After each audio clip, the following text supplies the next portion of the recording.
بسم الله الرحمن الرحيم الحمد لله رب العالمين والصلاة والسلام على نبينا محمد وعلى آله وصحبه أجمعين أما بعد. I wasn't going to do the lesson, but because we didn't have a lesson for 3 weeks, and also in about a couple of weeks I'm going for Umrah as well, so we might have to take one the lesson off as well. I thought we'll do something at least, inshallah. And due to that reason, and it's getting a bit late, I'm not going to test you right now, but make sure you guys revise properly. When I mean properly, I don't mean guessing. I don't mean just memorizing and quoting, but actually truly understanding it. So if I ask you a question, you can't just mention an ayah and that's it. You have to explain to me how does that ayah apply to what we are talking about here and so on. Okay, and it's not just the previous lesson, but it's all of the lessons. I just may focus on the previous a bit more because it's a bit more fresh, but I could ask you from any of the questions. So make sure you guys revise properly, inshallah. Right, so last lesson we were on the second principle, which is the principle Iman increases and Iman decreases. And we finished it, but there were a couple of quotes that we didn't have time to mention. So Iman increases and Iman decreases. So, and that is something we said is established by the Quran, by the Sunnah, by Ijma', and also it's something that every person feels. That there are certain times where your Iman is higher, and other times where your Iman goes down. In Ramadan, your Iman is higher, and then outside of Ramadan, it goes lower, and so on. So we mentioned a number of ayat, and then we mentioned some ahadith. And then if you go on to page 167 towards the top, it said, note, every proof that proves that Iman increases is a proof that it also decreases. This is because everything which can accept an increase can also accept a decrease. So if a person's Iman can increase, then it can also decrease. And in here, there are some statements of some of the Salaf in regards to this. The first one is the statement of Imam Ahmad rahimahullah, where Imam Ahmad, he said, إذا كان قبل زيادته تاما فكما يزيد فكذا ينقص. Imam Ahmad said that if before it increased, it was complete, then just as it increases, it can also decrease. That if before it increased, it was complete, then just as it increases, it can also decrease. Just as it increases, it can also decrease. Now, you guys memorizing what I'm saying, or are you gonna write down? Write down.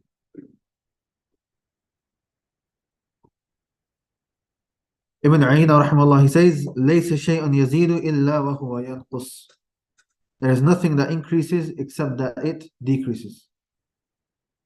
There is nothing that increases except that it decreases. So there's two statements. Imam Ahmad's statement that before إذا كان قبل زيادته, that before its increase it was complete, then just as it increases, then it decreases. Ibn Ayyina said there's nothing that increases except that it decreases. Okay. Now we took after that as well. Now we're on page 168. Now we mentioned to you ayat from the Quran, ahadith, statements of the Salaf regarding Iman increasing and Iman decreasing. Now a question may be asked, how does Iman increase and how does Iman decrease? This is very important. Inshallah, we're going to go into some depth in regards to this question. Okay. Now, in reality, Iman increasing and decreasing all comes back to one issue, which is at-ta'ah, which is obedience, and that's why, especially with Iman increasing, it comes back to one thing, which is obedience. That's why many of the Salaf, many of the people of knowledge, you'll find them saying the statement يزيد بالطاعة وينقص بالمعصية, that it increases with good deeds and it decreases with bad deeds. So here when it says in the worksheet, in summary, the people of knowledge say يزيد بالطاعة وينقص بالمعصية, it increases with good deeds and it decreases with bad deeds. That is the simple answer, and it's the foundation of all of the other answers and details which are going to come. If a person wants to increase his Iman, then he has to do acts of obedience, good deeds. And if his Iman is decreasing, then it is because of his bad deeds and acts of disobedience that he is doing. That's why in Ramadan, normally our Iman increases. Why? We're praying our salawat on time, in Jama'ah, we're standing for hours in Qiyam, we're reciting more of the Quran, we're listening more to the Quran, and we normally are less and further away when it comes to the disobedience of Allah. So our iman is increasing. And then outside of Ramadan, those acts of obedience decrease. Quran decreases, listening, reading, the salah in jama'ah on time is decreasing, the sins are increasing. So therefore our iman is not increasing as much, or it's not as high as it was in the month of Ramadan. Here we have a question, which is, what is the connection between iman and righteous actions? The connection is that outer actions always has an effect on the eternal. The outward actions always have an internal effect on a person. It always has an internal effect on a person. So just as outwardly you are increasing in righteous deeds, then that is going to have an effect on a person internally. That will have an effect on a person internally. So therefore, there's a constant connection between the two, which necessitate one another. So the more your iman increases, so the more righteous actions you do outwardly, then your iman inwardly increases. And the more your iman increases inwardly, the more that causes you to do righteous action. So there's that connection both ways that is taking place in regards to iman increasing. And that's why there are many ayat that indicate towards that. From those ayat is the one that I've written here. وَالَّذِينَ اهْتَدَوْا زَادَهُمْ هُدًى وَأَتَاهُمْ تَقْوَاهُم. Those that accept the guidance, i.e. do righteous actions, زَادَهُمْ هُدًى. Allah increases them in guidance. وَآتَاهُمْ تَقْوَاهُم, and He grants them taqwa. Another ayah, وَالَّذِينَ جَاهَدُوا فِينَا لَنَهْدِيَنَّهُمْ سُبُلَنَا. Those that exert efforts for our sake, we will guide them to the straight path. So he's doing righteous deeds, Allah will guide them even more.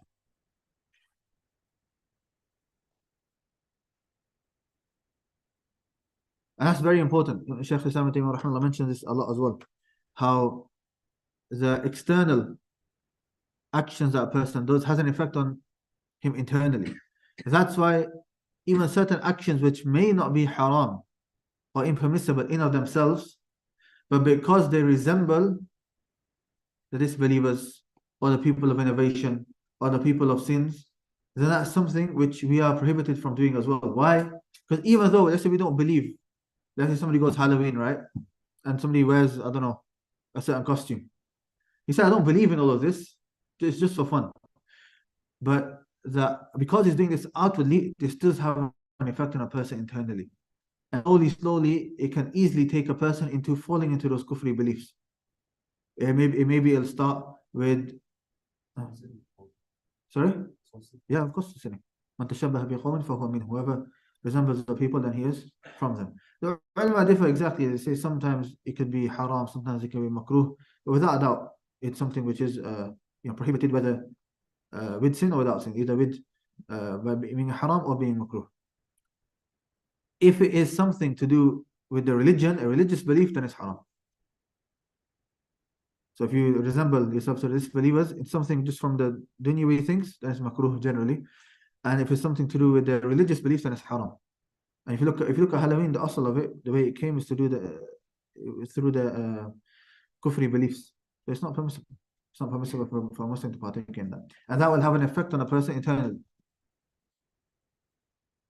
Even if it is just by desensitizing that person to those type of things. And he starts watching those things more, learning about those things more, and slowly he falls into kufr. And we're going to mention that as well. I don't know if we'll have time today now, but the Salaf would mention that. Some of the Salaf would say, أَنْتُمْ تَخَافُونَ الذُّنُوبِ, that you fear sins, but I fear kufr, I fear disbelief. Why? Because when you drown yourself within sins, that can easily just take you to kufr. Okay, I don't think we'll get this lesson. Maybe next lesson that quote will come, inshallah. Right, on the next page, we have a question. Are there certain factors that cause iman to increase more when doing a certain righteous deed? So this mentioned that righteous actions increase a person's iman. Okay, but are there certain factors when doing a righteous action that would cause a person's iman to increase much more than if he did not take into consideration those factors? Meaning, or if you compare it a different way, there are two people who are doing the same act of worship. There are two people doing the same act of worship. Can one's iman be increasing more than the other, even though they're doing the exact same action? And the answer is yes, depending on a number of factors. Okay, what are those factors? So two people could be praying the same salah in jama'ah behind the same imam, right? The same time of the day, same salah. But one person's iman is increasing much more than the other, even though they're praying the same salah or doing the same action. Why? Due to the following factors. Ibn Uthaymin rahimahullah, he mentions in his book Fath al-Bariyah that iman increases depending upon three factors. The first factor is husnul amal, the quality of the action. So the first factor is the quality of the action. And what he means by quality of the action is the two conditions of an action to be accepted. What are the two conditions? Sincerity and following the sunnah. So both of these things. The quality of a person's action is dependent upon his sincerity in the action and how well he is following the sunnah of the Messenger sallallahu alaihi wasallam.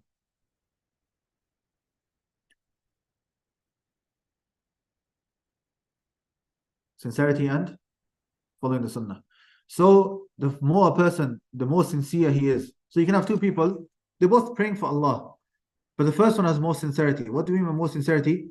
Meaning that as soon as he says Allahu Akbar, he acknowledges that Allah can see him, or he can see Allah, and if he can't see Allah, then he knows Allah can see him, and he prays with khushu', and he ponders over the meaning, and he has a fear of Allah whilst praying salah, and he has hope in the reward of Allah and the mercy of Allah, and so on.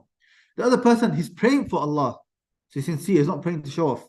However, he's daydreaming, he's not paying much attention, and so on. Right? Whose iman is going to increase more? The first person. Or even worse, the first person is praying for Allah. The second person is praying because the Imam starts watching him. So he's showing off. Then without doubt, the first person's iman is increasing, the second one's decreasing because he's falling into shirk. Showing off is a type of minor shirk. So that's the first thing. And the second is mutaba'ah. So the second, this is the second thing which comes under the quality of a person's action is how well he follows the sunnah. So a person prays, but all he does is he just upholds the pillars of the salah and the wajibat. He leaves off the sunnah. So he starts off the salah saying Allahu Akbar. He doesn't raise his hands. Because by ijma' Rafa' al-Yadayn in the beginning of salah is sunnah. He just says Allahu Akbar. Then he misses the dua in the beginning. He doesn't say Subhanak Allahumma, or he doesn't say Allahu ba'id bayni, or whichever dua. He just says Allahu Akbar, Bismillah ar-Rahman ar-Rahim, Alhamdulillah Rabbil Alameen, and so on. And likewise, he just does the pillars of salah and the obligations of salah. He misses out all of the sunnah of salah, whether it's the sunnah from the statements or from the actions. Right, his salah is accepted because he's done the pillars and obligations. And if you don't know what the pillars and obligations are, make sure you study them. Inshallah, in the future, if you have time, we'll go through it. His salah is still accepted. But whose iman is being increased more? That person who's just doing those actions, or the person who is doing all of the sunnah to the best of his ability? Without a doubt, the person who is also doing the sunnah to the best of his ability. All of this comes under the first factor, which is what? The quality of the action. The second thing, Ibn Uthaymin rahimahullah, he says, وَجِنْسُهُ, its type, the type of action that you do. The second factor is the type of action that you do. What does it mean by type? What it means by type is that the obligatory actions increase a person's iman much more than the sunnah actions, much more than the recommended actions, the nawafil.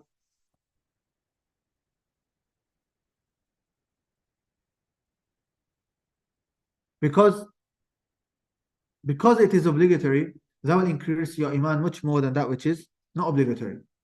And likewise, by leaving off that which is obligatory, you'll be sinful. But if you leave off that which is recommended, you're not sinful as well.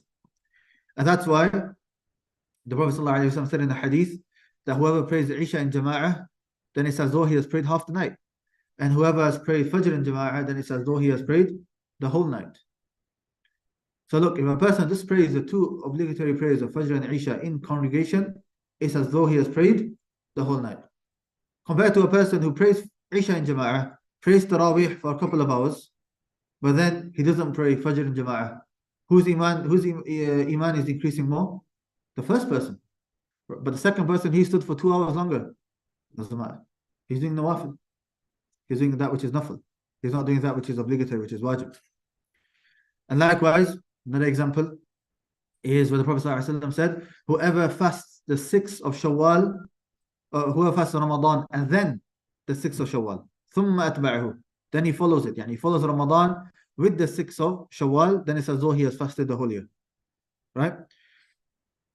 The Prophet ﷺ made it a condition that you have to fast all of Ramadan fully first, and then the 6th of Shawwal. Meaning if you miss out fast of Ramadan, and then you just fast the 6th of Shawwal, you won't get that reward of the whole year. Why? Because you are doing that which is recommended before that which is obligatory. You have to finish that which is obligatory first, and then do that which is recommended. You know, if you live far away from the masjid, Yeah. would you, because not follow that up, so would the reward be less if you go on? So if you live far from the masjid, then the issue, the question is it obligatory to pray in Jama'ah? The asl ruling is that if you can hear the adhan, then it's obligatory. However, obviously in this country, we can't hear the adhan. So some ulama, what they've done is that they've converted. That if somebody with a normal loud voice would do the adhan, how far would his voice go? And some ulama have said 1 mile. Abdul Khadir, he says 2. So, take that and apply that then, inshallah. So if you're in the middle of nowhere and closest masjid is about 5-10 miles, then khalas, then it's not obligatory upon you to pray in Jama'ah. But if you're somewhere where it's only a 15-minute walk, 10-minute walk, then it's obligatory. Okay? Now, so the second is jinsuhu, the type. And that's why Hadeeth in Bukhari, Hadith number also 38 in this book, An-Nawawiyyah, is going to come, inshallah. The Hadith of Abu Hurairah radiallahu anhu, the Prophet ﷺ says that Allah subhanahu wa ta'ala says, وَمَا تَقَرَّبَ إِلَيَّ عَبْدِي بِشَيْءٍ أَحَبَّ إِلَيَّ مِمَّا افْتَرَضْتُهُ عَلَيْهِ. That my slave does not come closer to me with anything except with that which I have made obligatory upon him. And what's the best way, the quickest way that a person can become the most closest to Allah is by doing that which is مِمَّا افْتَرَضْتُهُ عَلَيْهِ, that which I have made obligatory upon him. And then the Prophet says, وَمَا يَزَالُ عَبْدِي يَتَقَرَّبُ إِلَيَّ بِالنَّوَافِلِ حَتَّى أُحِبَّهُ. And then a person comes more closer to me with the nawafil until I love that person. But notice what the Prophet mentions first. What does he mention? Obligations. And then the nawafil come after that.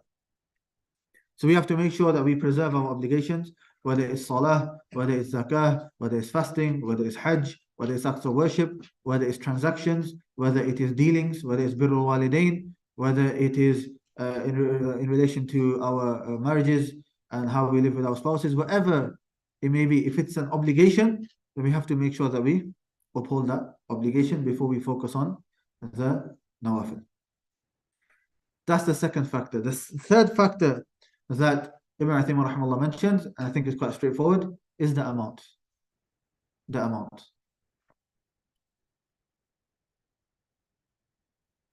So the third factor is the amount, which is quite straightforward, that the more a person does an action, the more his iman will increase. A person takes 10 minutes out to recite Quran, another person takes half an hour out to recite Quran. Generally, the person who took out more time, half an hour, his iman will increase more. Obviously, this is general. Maybe in individual circumstances, it may not be the case. Maybe the first person was not paying attention while he was reciting the Quran, whilst the second person was, maybe the first one was concentrating, the second one's playing with his phone. So he might have been there for a longer time, but the concentration, khushu', the tadabbur wasn't there like the first one. So maybe the first one, in that instance, his iman increases more. But that is obviously on an individual level we're talking about here. Generally, the one who does more actions and his iman will increase more.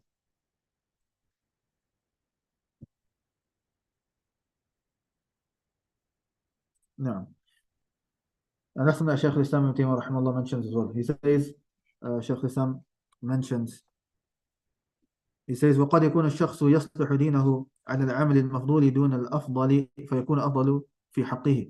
Now maybe a person, he rectifies his religion by doing an action which in of itself is less virtuous than another action, but for him, for this particular person, it is more virtuous. كما أن الحج في حق النساء أفضل من الجهاد. Just as Hajj is more virtuous for the women than fighting in the way of Allah. ومن الناس من تكون قراءة أنفع له من الصلاة. And for some people, reciting will be more beneficial than salah. ومنهم من يكون الذكر أنفع له من القراءة. And for some people, dhikr will be more beneficial than reading. ومنهم من يكون اجتهاده في الدعاء لكامل ضرورة أفضل من ذكره له أو أفضل له من ذكره فيه هو فيه غافل. And maybe a person, him making dua is more beneficial for him due to how much he needs that dua to be accepted compared to if he was just to do a dhikr whilst he was heedless. So the point being is that everything that we mentioned from these factors is general. As for specific situations, then it could differ from person to person, from time to time, to place, and so on. Right. It says an issue here. This is very important to know. Do not think that when we say righteous actions increases iman, then it's just talking about doing good deeds. But also what is included in here is leaving off sins. Leaving off sins, imtithalan wa ihtisaban, with the intention. With the, intending to leave off sins and hoping for the reward from Allah.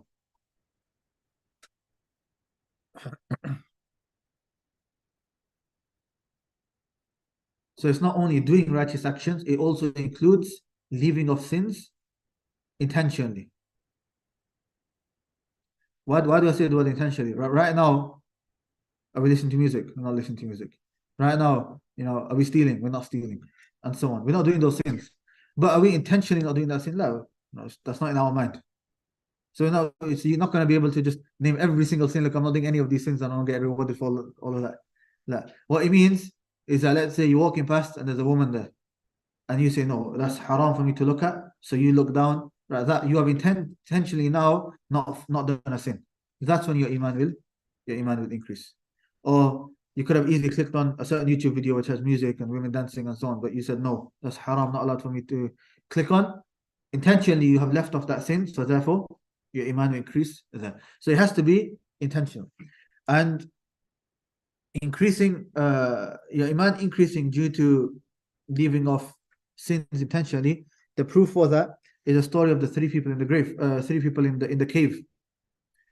The three people in the cave. There are three people who entered the cave, and then the boulder covered the cave, and they weren't able to leave. So each of them made dua to Allah subhanahu wa ta'ala by doing wasilah, by mentioning one of the permissible ways of wasilah, by mentioning one of the righteous actions that they have done. That, oh Allah, I did this action for your sake. So each time a person said one of the actions, Allah subhanahu wa ta'ala moved that part of that boulder until all three of them mentioned the actions, and Allah removed that boulder and they were able to leave. One of those people, he mentioned how he was sat in bed with the woman that he was about to commit zina with, and then the woman reminded her of Allah subhanahu wa ta'ala. So out of the fear of Allah, he left off the action and he did not commit the act of zina. So therefore, intentionally over here, this person, he left off the disobedience of Allah subhanahu wa ta'ala, and that is a righteous action. That counts as a righteous action. So that is very important, that it's not just restricted to doing righteous actions, but also includes leaving off. Well, I don't have the reference in front of me. It's in Bukhari and Muslim, one of the two. It'll come up, this type in the famous story of the three who entered the cave. It should come up, inshallah.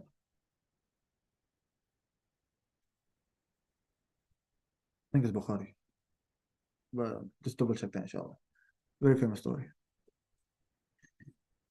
Right, then we have another question. Are there any factors that affect how much iman increases when leaving off a sin? So we mentioned some factors of when doing an act of obedience. All right, are there any factors when leaving off intentionally an act of disobedience? The answer is there are. And the main factor, as Imam rahimahullah mentions, is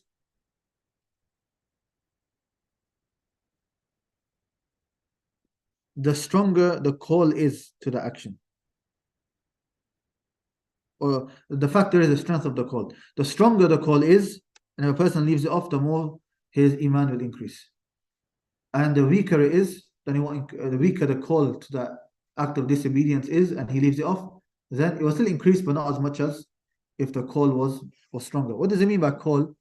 Meaning that you are more enticed, more inclined to do that action, to do that sin.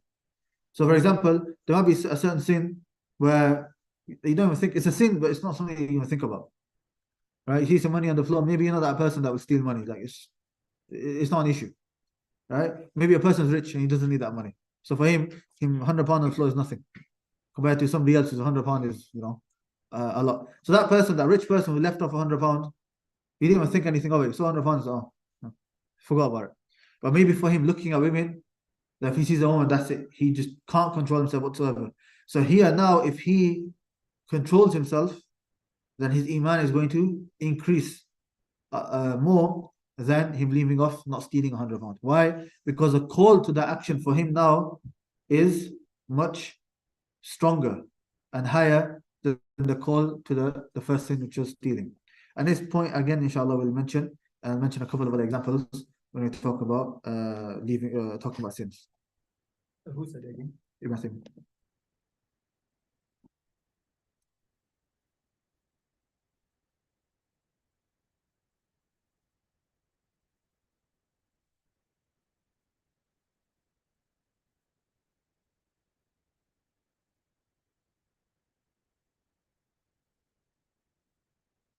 Okay.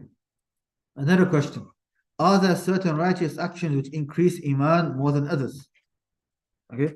So I've talked to you about everything we mentioned is about one particular action. So these factors were about one action. You pray salah, right? That salah, how do we make sure that our iman increases much more in that salah compared to somebody else's salah? Those three factors, right? And likewise, when leaving off a sin, how does that one sin differ in terms of how much it increases a person's iman and how much it decreases it? Now, the question is, okay, that was regarding one action. From all of the actions now, are there certain actions which increase a person's iman more than other actions? So before we were talking about one action in of itself. Now we're talking about all of the actions. Which action generally increases a person's iman more than other actions? Okay, and obviously this can differ. There might be one that'll say this increases the iman the most, but if a person doesn't uphold those other three factors, then maybe somebody who's doing, a sin, a good deed which isn't as high, in this particular scenario, his iman could be increasing a lot more due to the other factors.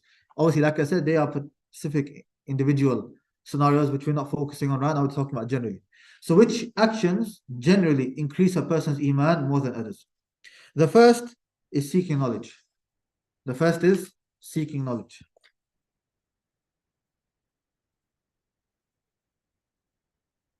And seeking knowledge, this includes a number of things. The first is learning about the book of Allah. Learning about the book of Allah subhanahu wa ta'ala and pondering over it. And this, I don't need to spend too much time. I think this is quite straightforward. The book of Allah subhanahu wa ta'ala, which is the speech of Allah, which He has sent as guidance, as mercy, as glad tidings, as an admonishment, as a cure to all of mankind. Right? Without a doubt, this will, this is the best thing that can increase a person's iman. Hence why some of the mushrikun will accept Islam just by listening to the Quran. For example, Jubayr ibn Mut'im radiallahu anhu, he says when he heard the ayah, أَمْ خُلِقُوا مِنْ غَيْرِ شَيْءٍ أَمْ هُمُ الْخَالِقُونَ, أَمْ خُلِقُوا, were they created from nothing, or did they create themselves? He says, when I heard this ayah, وَقَرَ الْإِيمَانُ فِي قَلْبِي, that's when iman struck my heart. So just by hearing the ayah, it placed iman in the heart. And there's also the famous story of Umar radiallahu anhu hearing the ayat from Surah Taha, but that narration is weak. But the point is still there. Also, what included in seeking knowledge is learning about the Sunnah of the Messenger sallallahu alaihi wasallam and his seerah, his life, and his characteristics, and everything about him sallallahu alaihi wasallam. Also, what is included is learning about the Salaf, their methodology, their characteristics, their worship, their dealings. When you read about the Sahaba and the Salaf, Shaykh Qasim, Hafidhullah, he used to say that it's as though you've entered a different world. Right? When you live with the Salaf, it's as though you've entered a different world and you're living with them. And obviously, if you're living with certain people, it's going to have an effect on you. That's why Imam Shafi'i, rahimahullah, he said that if I saw a person from the people of Hadeeth, then it's as though I saw a companion of the Prophet sallallahu alaihi wasallam. If I saw a person of Hadith, then it's as though I saw a companion of the Prophet sallallahu alaihi wasallam. Why? Because these people of Hadith, all they're doing is I saw the Prophet do this, I heard the Prophet say this, the Prophet did this, the Prophet said this. That's all they're reading 24/7. It's as though they are living with the Prophet sallallahu alaihi wasallam. And what's also included in seeking knowledge is everything about Islam, about Allah subhanahu wa ta'ala, who is Allah, how to correctly worship Allah, what are the merits and the virtues of Islam, and everything else to do with the religion like we are doing now. So this is the first, which is seeking Islamic knowledge. The second is pondering over the creation of Allah. The second is pondering over the creation of Allah.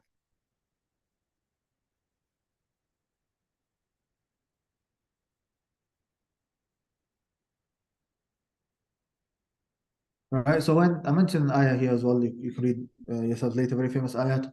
When you ponder over the creation of Allah, when you go out to certain places, what we have here, we have Dufstone, and you go to Lake District, Peak District, you go abroad, and you see all the beautiful creation of Allah subhanahu wa ta'ala.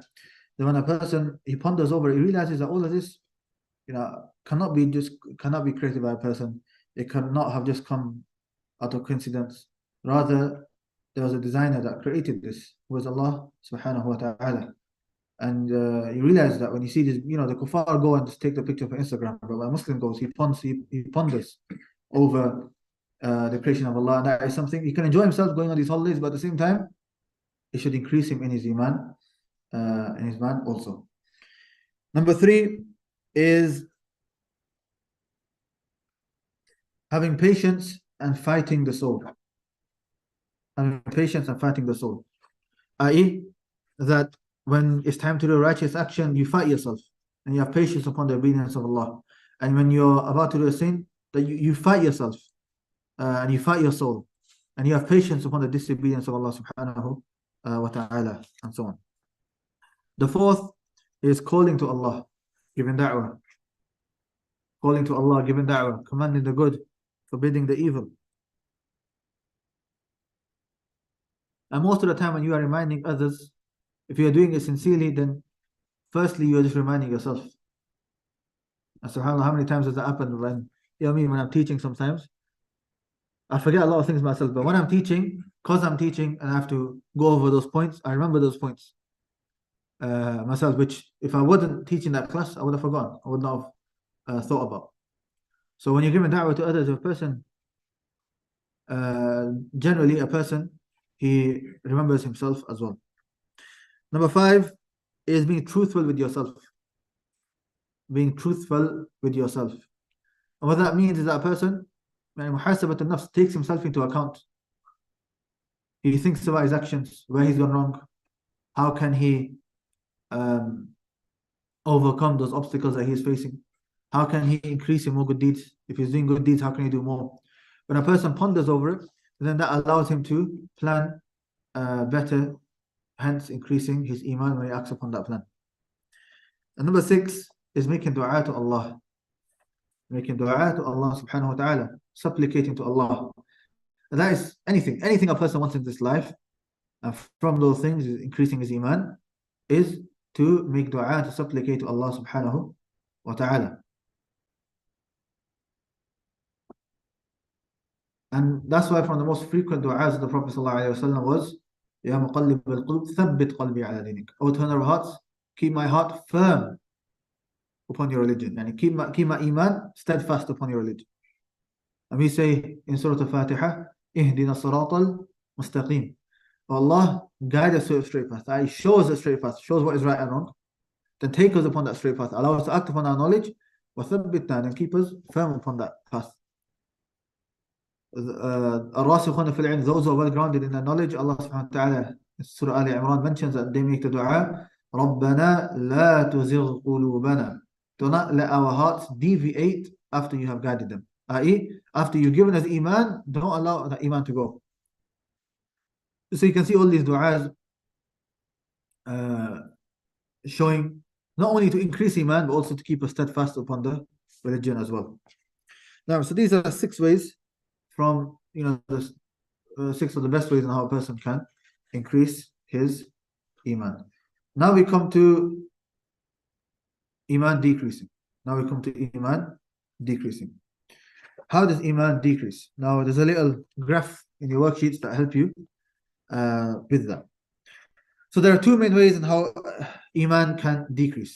The first is disobedience, as you can see, right? So a person does a sin that's going to decrease his Iman. But the second is, it's the opposite. When you talked about increasing Iman, we said doing righteous deeds and intentionally leaving off bad deeds. So how does Iman decrease? Intentionally doing bad deeds and then leaving off acts of obedience. The second way in how a person's Iman decreases is that he leaves off acts of obedience.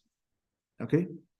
Now, when he's leaving off these acts of obedience, sometimes he's sinful and sometimes he isn't. If it's he's leaving off that which is obligatory upon him, then he's sinful. Okay? That which is obligatory upon him, if he leaves off, he's sinful. He leaves off salah, he's sinful. He leaves off giving the yearly zakah, he's sinful. He doesn't spend upon his family, or that which is obligatory upon him to spend, he is sinful. He doesn't fast in Ramadan, he's sinful. He doesn't go for Hajj and Umrah, he is sinful. And so on, right? But then there's the other one here where it says, when a person is not sinful.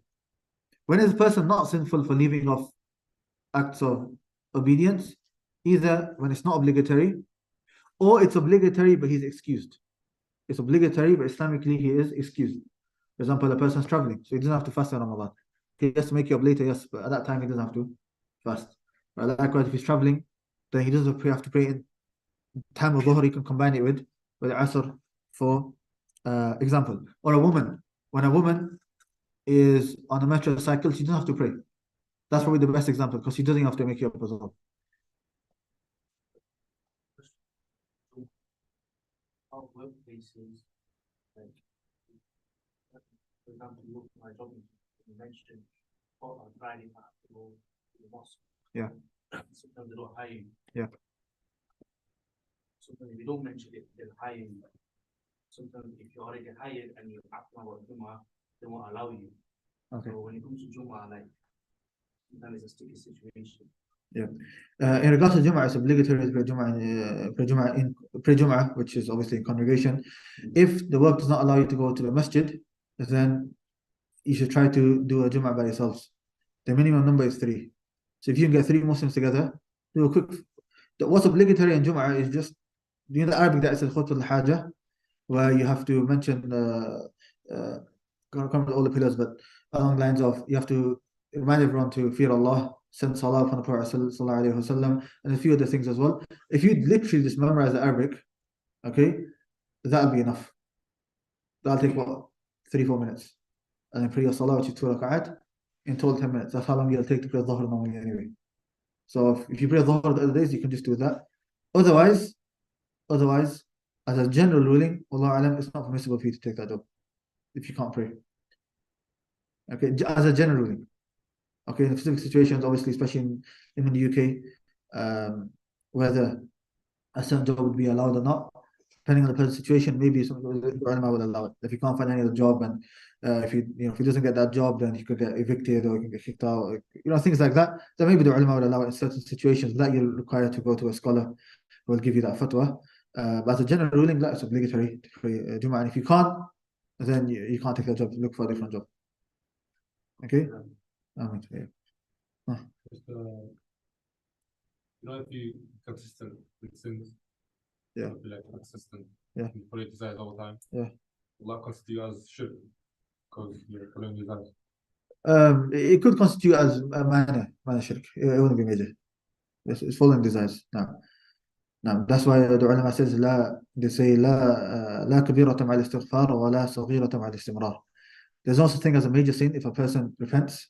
If he repents, خلاص, sort out. Nor is there anything known as a minor sin if a person is consistent. If you're consistent upon a minor sin, then it's a major sin. It's considered a major sin.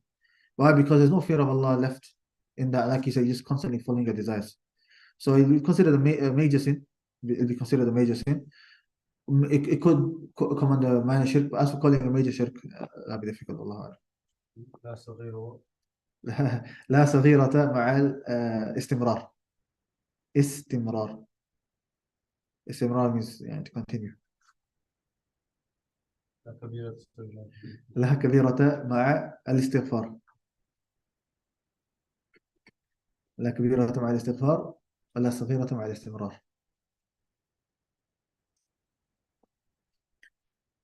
نعم. Uh, so when is a person not sinful? They're not sinful when either leave off an obligation due to a reason, like a woman not praying on a menstrual cycle. That's probably the best example. Why? Because she doesn't even have to make it up later. And or a person is not sinful if he leaves off something which is mustahab, something which is recommended. If you notice, we still added, even though you're not sinful, we still added that iman decreases. Some ulama added that iman still decreases, even though you're not sinful. Why? Because they say that due to what your iman could have become, it's like it's decreased. Right? So if you had done that action, it would have increased, but you didn't, so it's as though it's decreased. And an example to make it a bit more, make it make sense, right? If I said to you, whoever stays till the end of class today, right, at the end I'll give everyone £1 million.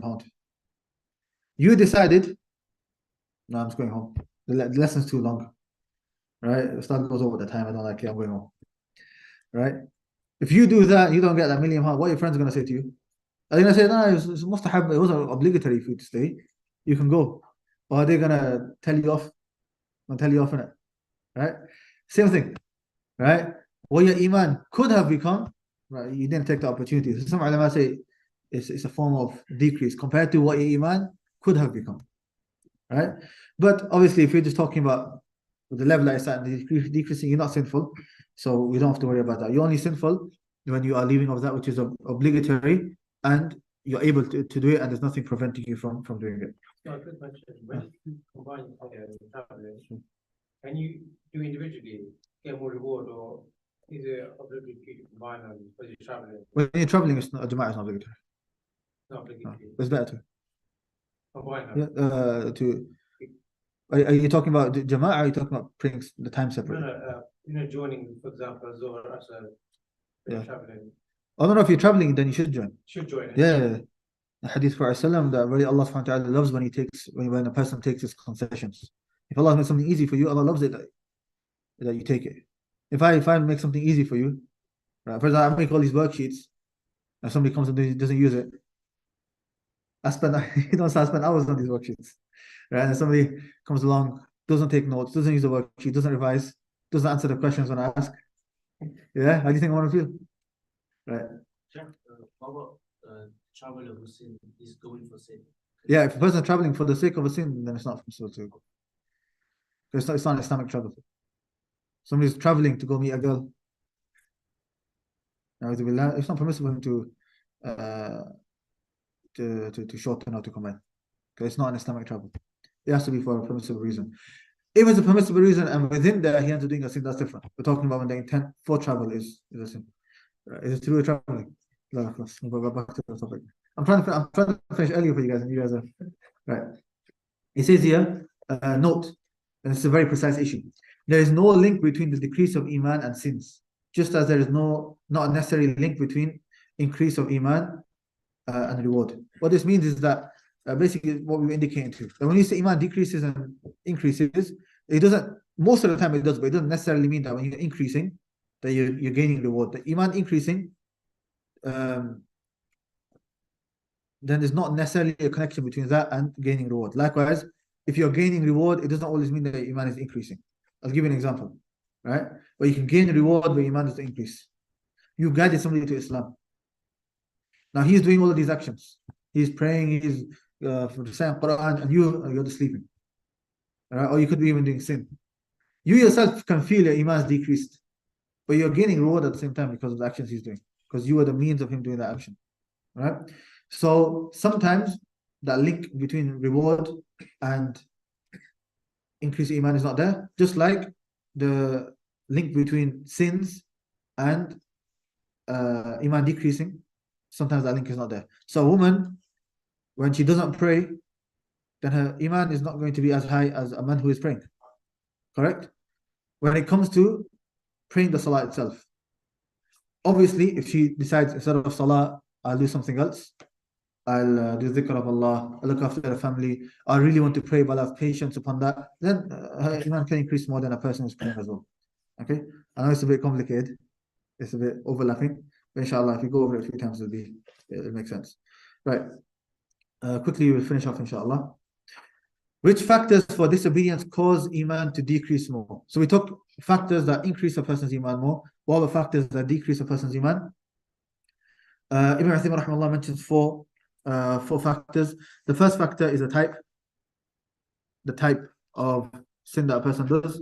That obviously major shirk takes a person out of the fold of Islam. And then after that comes minor shirk. Then after that comes major sins. And then after that comes minor sins, and so on, right? So in that order, major shirk, minor shirk, major sins, minor sins. Okay? So obviously, so the higher you are in these four levels that I mentioned, the more your iman will decrease. The second thing he says is the amount.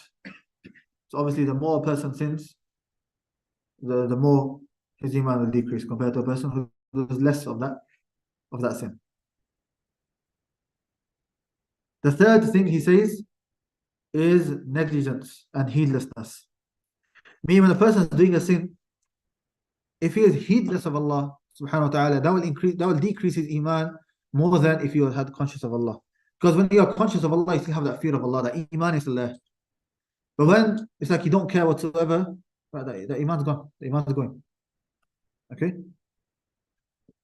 And the fourth is the strength of the caller to the sin, i.e., the stronger the call is to that sin, the less it will decrease your iman.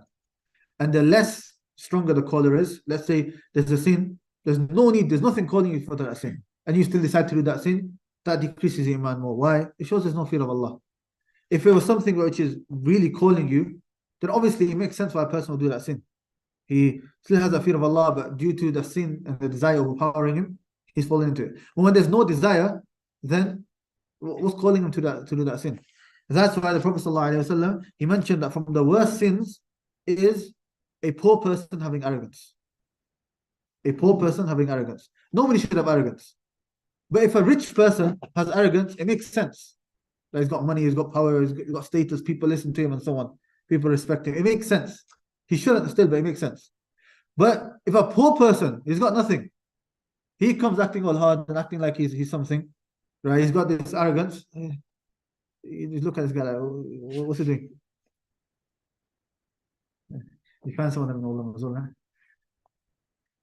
Right? That is much worse. That's going to decrease a person's iman much more. Likewise, the Prophet, he also mentioned the zina, the fornication of an old person. Obviously, the old person doesn't have as much desire as a young person, as a teenager or a guy in 20s and so on. So that person, the old man, falling into zina is much worse than a youngster. Even though, a youngster is still a major sin, he shouldn't be doing it. But we're talking about which is worse? The old man. And that's why the worst sin is shirk. Why? There's no benefit to shirk whatsoever. No benefit whatsoever in doing shirk. At least with the sins, there's some desire and some enjoyment that a person may attain. Or if he steals, he's getting some money. But when it comes to shirk, there's no benefit whatsoever. Okay? And that's why, a couple of times I'm not going to mention the ayat. But if you look at Kitab al-Tawheed, chapter 15, 16, the Shaykh rahimahullah mentioned some ayat, logically refuting shirk and mentioning how there's no benefit. No. Okay. We're just going to finish now with one last issue, which is, if a believer commits a sin, then his heart must have one of the following three. If a believer commits a sin, his heart should have all 3 points that we're going to mention, but if not all 3, it should have at least one of 3. The first is that he should dislike or hate the action. Like, he hates it, but due to his desire, he still ends up doing it. But he knows it's something that shouldn't be done, and it's something that he hates, and he wants, later on, he wants to not do that sin. But just at the time, his desires might have overtaken him. So the first thing is, he hates that sin. The second, he has fear of Allah from the punishment of that sin. He has fear of Allah from the punishment of that sin.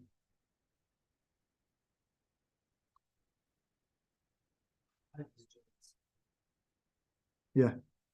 While or you know, or after. I mean, while it might be a bit less, but especially straight after he's not fear of the wrong. And the third is that he hopes for the forgiveness of Allah. He hopes for the forgiveness of Allah.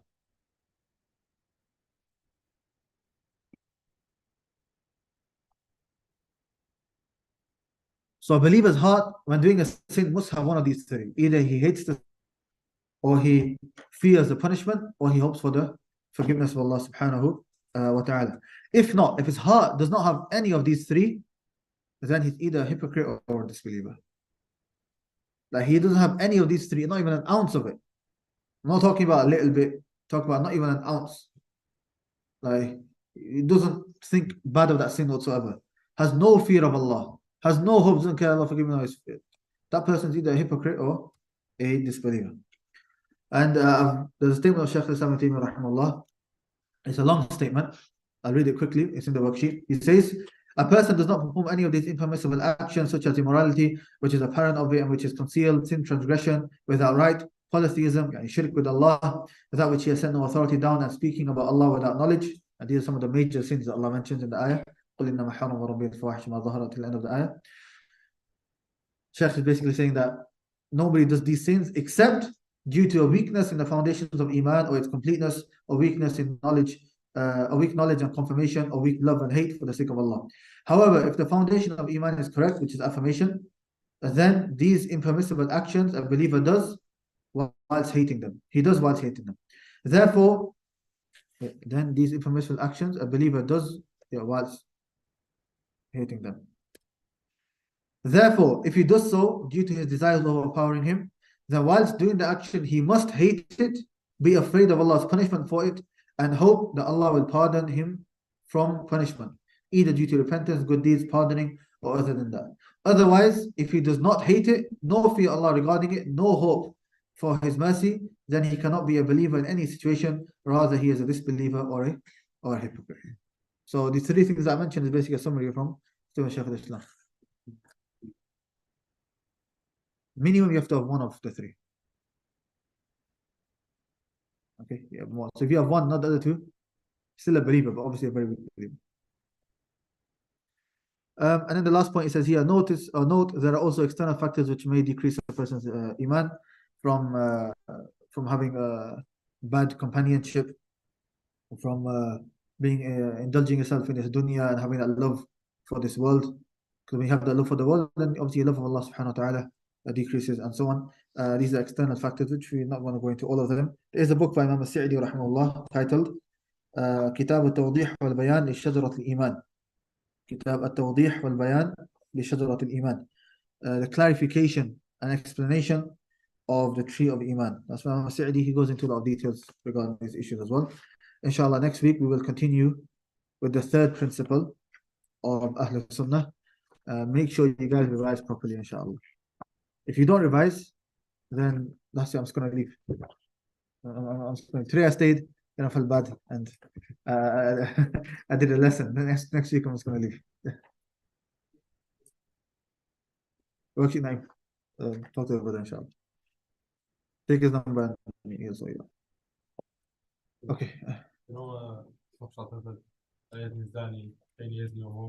Yeah. What's the explanation about peace? وهو مؤمن يعني كامل الإيمان. When he is a believer, I complete Iman. So he has the foundation of Iman, he does not have complete Iman. Okay? We're going to talk a bit about that next lesson, inshallah. That's every hadith that says that La izmizani, la yu'minu ahadukum, and so on. Okay, and how, somebody may say, how have you got to that tafsir? Due to all of the other evidences. And inshallah, next week, we went to take it today. It's on the last page. We're going to mention 5 different types of proofs that prove that point, inshallah. Okay, subhanakallah wa hamdulillah, la ilaha illa anta astaghfiruka wa atubu ilayk.